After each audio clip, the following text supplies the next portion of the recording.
das mortes no trânsito, isso no Brasil, são causadas pelo álcool. Agora, vamos sair um pouco de fumo e álcool. Além do fumo e do álcool, tem uma outra coisa que a gente não acha que é vício. Essa outra coisa é a maledicência. Tem até uma passagem de Ramatiz que é a seguinte: segundo ele, e é verdade, pessoas inteligentes falam sobre ideias. Pessoas comuns falam sobre coisas. Pessoas medíocres falam sobre pessoas. Esse velho hábito que o ser humano tem de sempre falar do outro, sempre tomar conta da vida do outro, sempre se importar com o que o outro faz, isso é maldizer, é falar mal da vida do outro.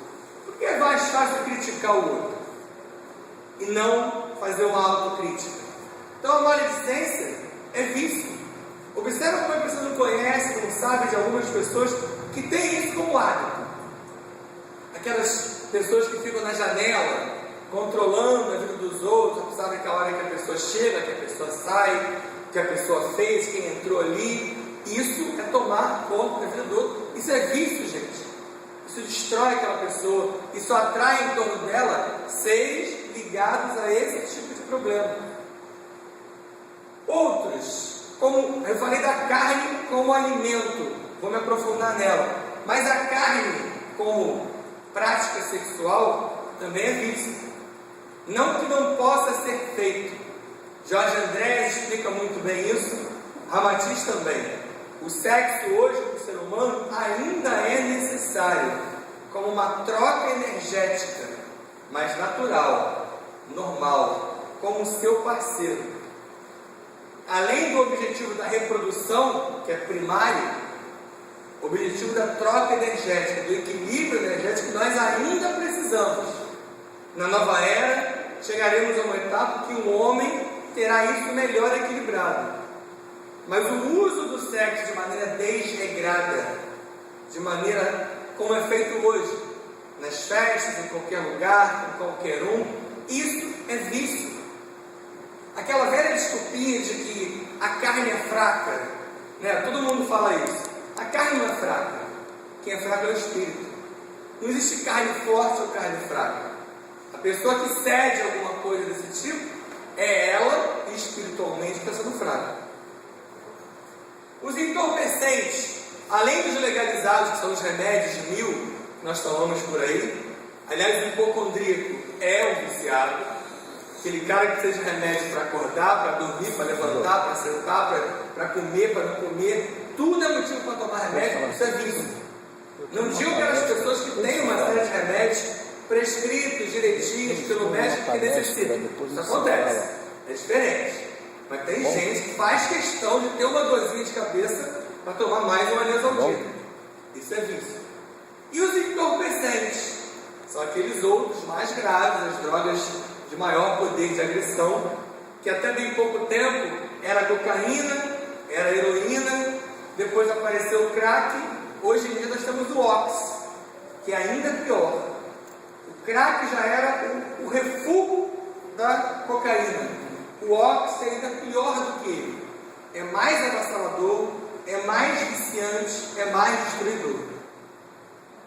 E outros vários vícios que a humanidade tem, como o que eles chamam hoje de X-Games, ou esportes radicais.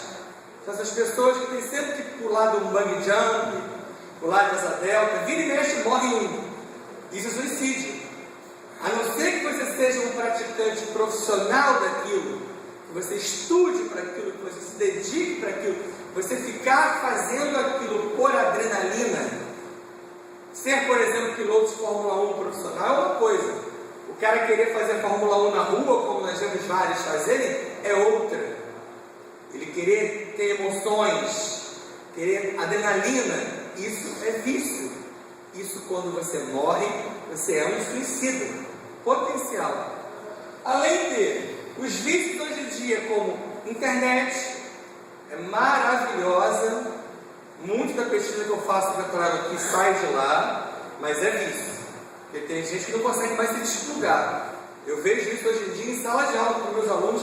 Se você não pedir os aparelhinhos, eles assistem a sua aula o tempo todo plugado, ligado em N coisas ao mesmo tempo, e nada funciona. Você não consegue assistir uma aula, uma palestra, mandar uma mensagem, entrar no Face, fazer uma pesquisa. Você consegue fazer duas coisas ao mesmo tempo. Agora, 3, 4, 5 já começa a ficar complexo. Nada é bem feito. Já viram que tem até pesquisa na televisão sobre isso? Quanto tempo que as pessoas conseguem ficar sem internet? Quanto tempo que as pessoas conseguem ficar sem fazer compra online? Virou agora mania com essas redes sociais, com essas compras ditas mais baratas, que são para enganar as pessoas que creem nisso. E como eu falei de compra, o comprar também é vício. Você que compra algo porque você precisa, necessita, faz parte do seu dia a dia, ótimo. Como eu falei de sexo, nós somos seres ainda orgânicos que precisamos comer, vestir, usar. Quanto mais bonitos, melhores. O problema é o exagero. São aquelas pessoas que têm 2 pés e parecem um polvo, porque tem 300 pares de sapatos. Talvez em mais de uma existência não dê tempo de usá-los, mas ela ou ele os tem. Antigamente era só a mulher com uma de sapato, hoje tem homem que tem tênis de todas as marcas, todas as cores, todos os modelos. Para quê? Para tê-los. Isso é vício. É o uso mal feito de algo que você tem, que poderia ser canalizado de uma outra forma. A alimentação, além da carne, tem uma outra coisa que é bom sempre lembrar, que são os excessos. Por exemplo, vocês lembram quando vocês comem muito iodo, óxido de ferro, arsênico, chumbo, corantes, potássio, sódio e aspirina? Ninguém come isso, come. No Ano Novo, no Natal, vocês comem isso a beça.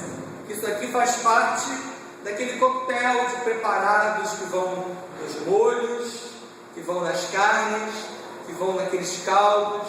Tudo é rico disso aqui que eu li. Arsênico, inclusive, que em uma certa quantidade, uma determinada combinação, vira veneno. E a gente come. Vocês leem os rótulos que vocês comem? Ou compram lá porque está em promoção? Ninguém lê, né? Eu como sou vegetariano, outro dia estava tomando uma sopinha em casa. Na primeira colherada eu percebi que a sopa estava pesada. E foi aquelas sopas compradas. Eu não gosto de fazer isso. A sopa se dizia sopa de legumes. Você pensa em sopa de legumes, contém legumes. E eu fui ler. Estava lá cenoura, batata, etc e tal, acidulante, conservante, tudo mais. No final, sabe aquele contrato com as letras miúdas que são feitos para você não ler? Estava lá no final assim, bacon. Tudo de legumes. Na primeira colherada, aí também eu consegui perceber um gosto estranho, porque mas depois de um certo tempo sem comer o bichinho, você começa a perceber que o cheiro é outro. O churrasco não parece mais churrasco, parece que estão assando um cadáver. A preparação daquela feijoada com bacon, tocinho, não é mais agradável. Começa a te embrulhar. Rabada, aquela outra, como é que é? Aquele miolo, aquele miúdo. Dobradinha. A execução da dobradinha para mim é uma tortura, porque embrulha tudo. Então, no que eu botei na boca a sopa, eu percebi que ela estava um tanto quanto pesada para legume e consegui olhar. Mas olha, para chegar até aqui, eu tenho 43 hoje. Eu já tinha tentado ser vegetariano uma outra vez e não consegui. Então eu reconheço que é difícil, é mais caro, dá mais trabalho, requer mais atenção e requer força de vontade. Num país como o nosso, essencialmente carnívoro. Não deveria ser, mas é. Raros são os lugares que você tem confiança para comer. Você saber que o cara não botou uma coisa diferente naquele molho. Você tem qualidade dos vegetais, das coisas que você come. Mas se você tentar, você consegue. Vamos analisar algumas possíveis drogas. Vamos começar pelo álcool. A pergunta que eu faço para vocês é: o álcool, ele é ruim? Foi uma pergunta, gente.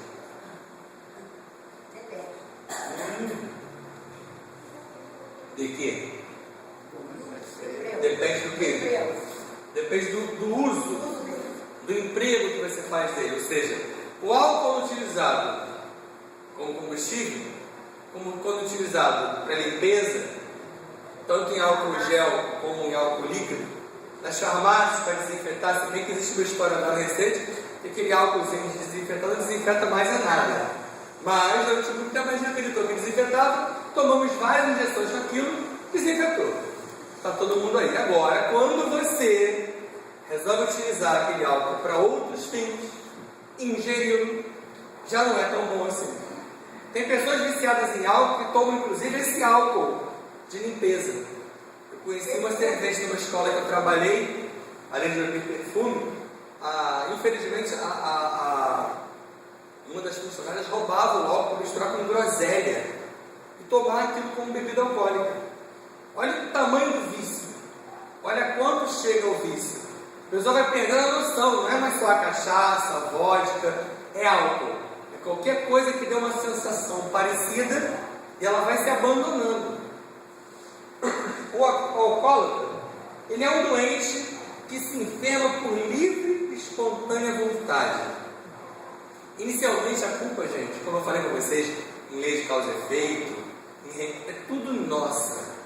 Você depois realmente fica cercado, você é sugestionado, você não se vicia sozinho, então todos com você, mas vamos deixar o obsessor um pouco mais com o habeas corpus. É um tal de culpar o obsessor por tudo. Eu fumo, eu bebo, eu faço isso porque tem alguém aqui. Não, só tem alguém aqui porque você faz isso, porque você pensa assim, que você atrai, que você estimula. Aí sim, aí ele está ali, corroborando com você, potencializando você. Mas o alcoólatra, como fumante, como drogado, como qualquer um, faz aquilo por opção. Ao invés de combater e erradicar, enaltecemos o álcool. Veja você que o álcool é status no mundo hoje. Tanto é status que, por exemplo, na Alemanha, onde a cerveja é super valorizada, o McDonald's lá, ele vende cerveja. Eu não gosto de McDonald's, obviamente, por não comer carne, por achar também que tudo que tem ali é ruim, mas aqui pelo menos se toma refrigerante, que não é tão bom, mas tem suco. Agora lá na Alemanha, é tão importante a cerveja, que o McDonald's só pôde entrar desde que vendesse cerveja também. Então o ser humano vai se adaptando para abrir possibilidades para que o vício adentre mais. Como eu falei no início, nenhuma propaganda de vício é feita de maneira ruim. Todas mostram corpos maravilhosos, como se o álcool fosse daquilo, pessoas lindas, poderosas, ricas. E aí tem um binômio, uma briga que é entre a pesquisa científica e a propaganda pró-vícios. A gente tem um estímulo, um investimento enorme no lado da medicina que tenta combater a cirrose, que tenta combater os vícios, que tenta melhorar o ser humano por esse aspecto. E por outro lado, investimos maciçamente nessas propagandas que eu falei. Quer dizer, enxuga gelo aqui, molha lá, enxuga aqui, molha lá. Quer dizer, estamos tentando combater, mas a gente não para de enaltecer, não para de elevar. Aliás, quem quiser ver vídeos sobre o que eu vou falar da carne, eu tenho existem 3 no mercado. Na internet, você consegue baixar online. Um deles é Earthlings, esse que eu tenho, eu acho que é o mais complicado de ver. Para todos que eu emprestei, ninguém conseguiu ver, para vocês verem o quanto ele é legal. Earthlings significa terráqueos. É uma boa visão do que é o terráqueo. O terráqueo não é você e eu. Os animais são terráqueos. Eles fazem parte desse planeta e nós os comemos. No Earthlings define bem isso. Mas tem 2 outros que são mais leves. Um é a carne fraca, falou antes de eu falar, né? E o outro é matadouro. Vai mostrar aquela coisa maravilhosa que é o matadouro, aquele trabalho beneficente que eles fazem para os animais, religioso. É aquela coisa bem suave, que era para ser assim. Inclusive as leis internacionais já mandam que seja assim. A maioria dos matadouros se é que é possível, eles têm ordem para fazer a matança de maneira, como é que é o nome que eles chamam? Não é louvável, é sem dor, mas tem um nome para definir isso. E eles estribucham o bicho das piores maneiras que vocês puderem imaginar. Tudo que você puder imaginar de ruim é pior. Porque eu mesmo, que já tinha lido muito antes de vê-los, quando eu vi, eu falei, caramba, eles conseguiram melhorar a situação. É ainda pior. O ser humano, ele é muito, muito animal. Mais do que aqueles que estão lá. Minha mãe ontem não conseguiu ver. Já tentou várias vezes e não conseguiu. Porque o Orpheus, ele começa bonitinho. E ele vai piorando, piorando. Tem uma hora que ele começa, o ser humano começa a matar bichos, nem você acredita que ele mata. Por motivos cada vez mais toscos. Bom, vamos lá. A carne. Primeiramente, quando se fala de carne, existe um combate atroz ao vegetariano, porque o vegetariano é fraco. Né? Ele não come carne, ele é fraco. Se você pensar assim, é fraco como é fraco o rinoceronte, como é fraco o búfalo, como é fraco o touro, como é fraco o hipopótamo. Todos fraquinhos, magrinhos, já esqueléticos, né? Tenta encarar o hipopótamo que não come carne e vê se você consegue.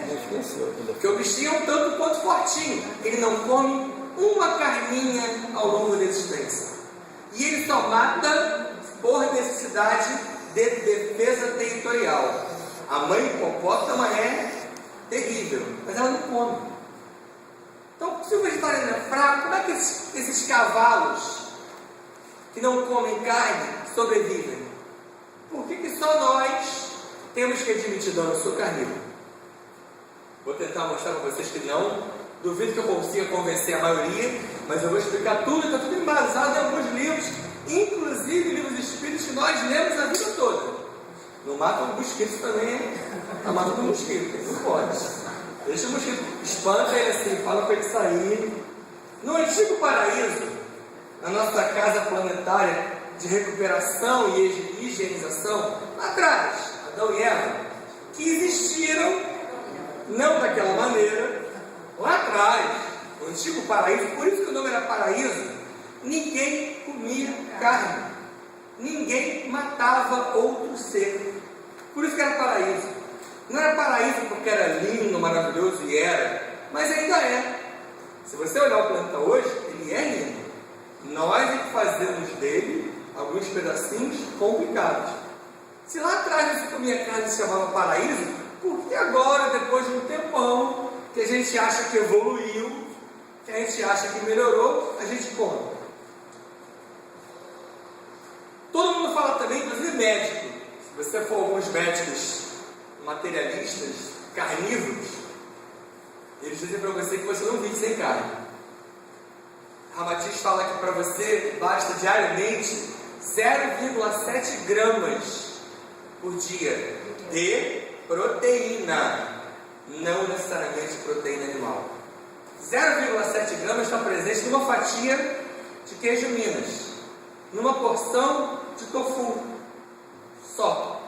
Você não morre por conta disso. Eu já ouvi médicos falando, você está com inflamação, você é vegetariano, você não come carne. Por isso, não é, lê do engano. Há livros já que provam isso, inclusive livros com embasamento médico, de médicos que outrora acreditaram nisso, hoje eles escrevem junto dos espiritualistas, sem necessariamente serem, mas mostram que quem opta por não comer carne, não vai morrer por isso. Pelo menos isso, né? Agora pensa no carnívoro, como a maioria de nós é, na espiritualidade. Você acha que intuir um ser carnívoro é simples? É fácil? Do lado de lá eles dizem que o ser que come carne chega a ser difícil chegar nele. Ele gera quase que uma capa pegajosa, uma gelatina em torno dele, que os guias têm que ficar tentando retirar para se aproximar desse ser. Um dos motivos pelo qual se pede tanto encarecidamente aos pacientes e aos médicos que nos dias de trabalho e nos dias pré-trabalho, se possível, mais pré possível, perdão da redundância, não se coma carne, não se beba café, não se faça sexo, e etc, etc, etc. Para quê? Para diminuir essa capa de energia grosseira que a gente carrega na gente quando usa esse tipo de coisa.